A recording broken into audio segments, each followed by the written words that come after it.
Thank you. Thanks, Ray. I didn't tell you the story at MAL.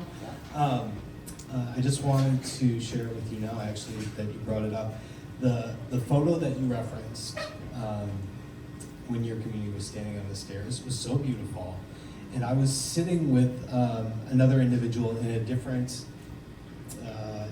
room, in a different setting, after the fact, and they were referencing how much joy that brought them to be a part of that. So I say that for no other reason than everybody listening. We've been talking a lot about holding titles, and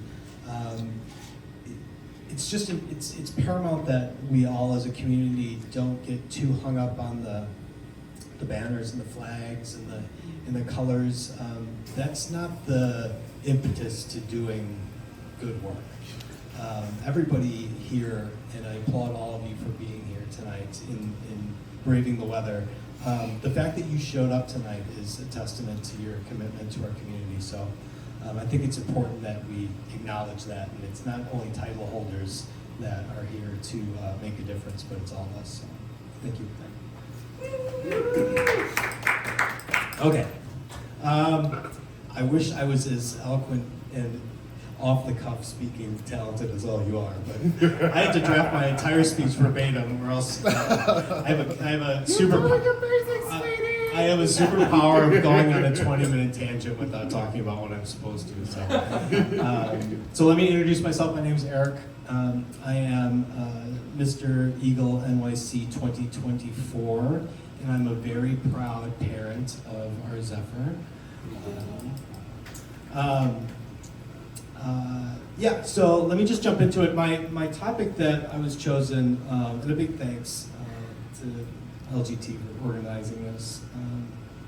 And I'm honored to be sitting with all of you today. I wish two of our other panelists were here, but again, the weather was not ideal, but we're absolutely thinking about them. So I just want to frame the topic tonight. I titled it Holding Power with Care, Recovery, Responsibility, and Leather. And I chose that intentionally because for me, holding power with care is not so much a concept as much as it is a practice for me. And it's one that my path of recovery has kind of forced me to learn. So I just want to be clear about what I'm going to talk about tonight. We were given 5 minutes. More than that now. So because this is such a huge topic, I wanted to be respectful of the time and the space that we're sharing here tonight. So to break this down, I have 3 points. My first point being, I want to just emphasize why addiction is a shared and it's often an invisible reality in our queer and leather communities. I'm going to share a little bit about how my own recovery has reshaped my perspective on how I hold power as it relates to leather and kink. And then lastly, I'm just going to suggest some practical ways that we can come together as a community to hold power with care for ourselves and for each other. So with all that said, let me start by acknowledging that addiction has always and surely will continue, unfortunately, to exist in queer spaces because for some of us, it's through this substance, be it drugs or alcohol, that's where people find courage. They find connection, relief, and it's a way for them to make it in a world that doesn't always make room for them. So to further that point, substances are often woven into intimacy, in ritual, in belonging. Now, for many people, that relationship is manageable. For others, including myself, it becomes something that we are powerless over. So in the spirit of rigorous honesty, I personally struggled with drugs and alcohol for nearly 18 years. But as I sit here today, I'm grateful to have been clean and sober for over a decade. Thank you, I appreciate that. And what recovery has taught me over these past 10 years, you cannot hold power with care if you're not being honest about how power is being taken from you. Addiction doesn't always look dramatic. You have folks in your lives that may exist in being quiet. It's invisible. It's the person that you might never see drink in public, or somebody that drinks in excess. It's the person that leaves early, or maybe the person that slowly stops showing up altogether. To put it plainly, many of us within the kink community are recovering from this disease of excess.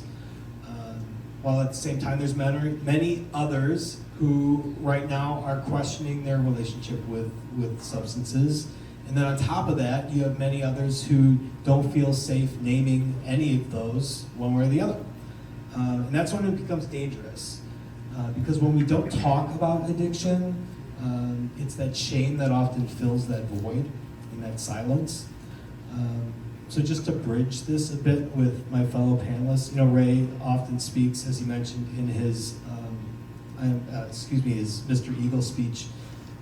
It's this very point as it relates to working around visibility and history, that silence doesn't just isolate people, it erases experiences.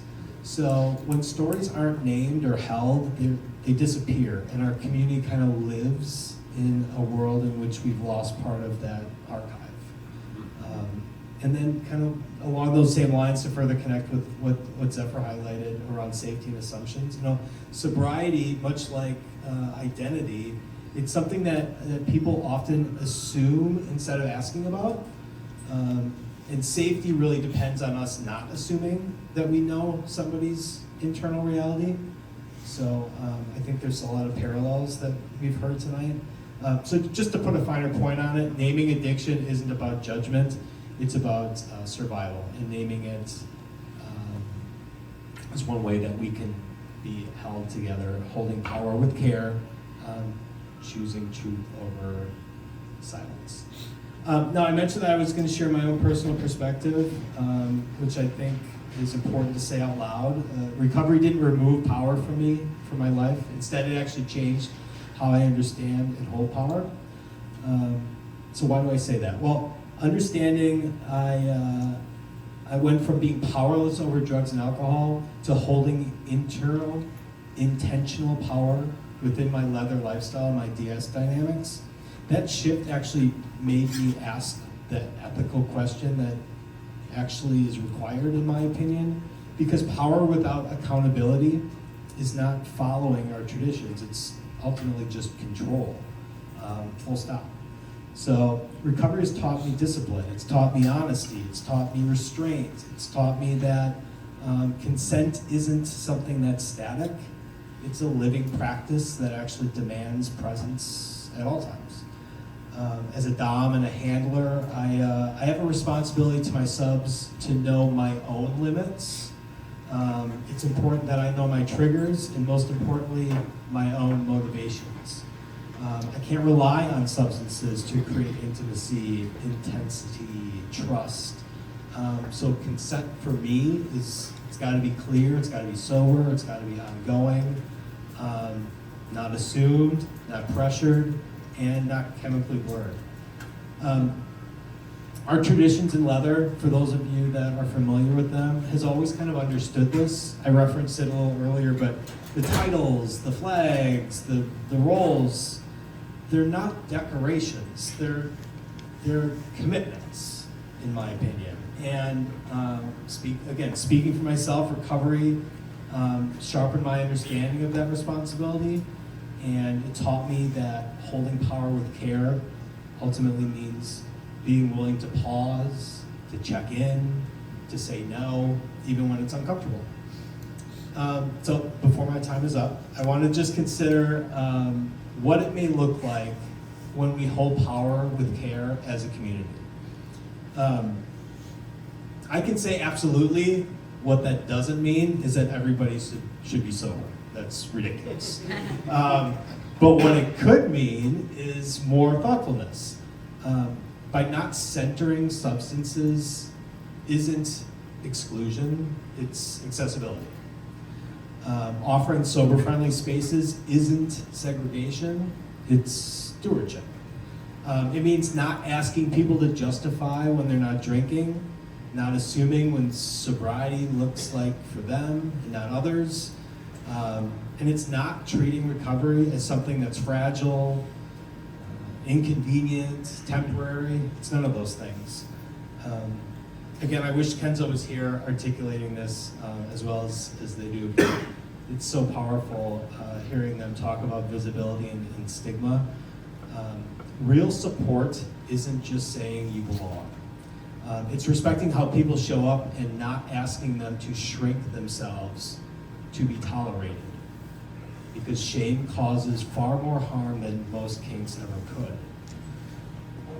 It also means knowing that some show up for each other, checking in without trying to fix them, speaking up when something feels unsafe, as Diamond mentioned.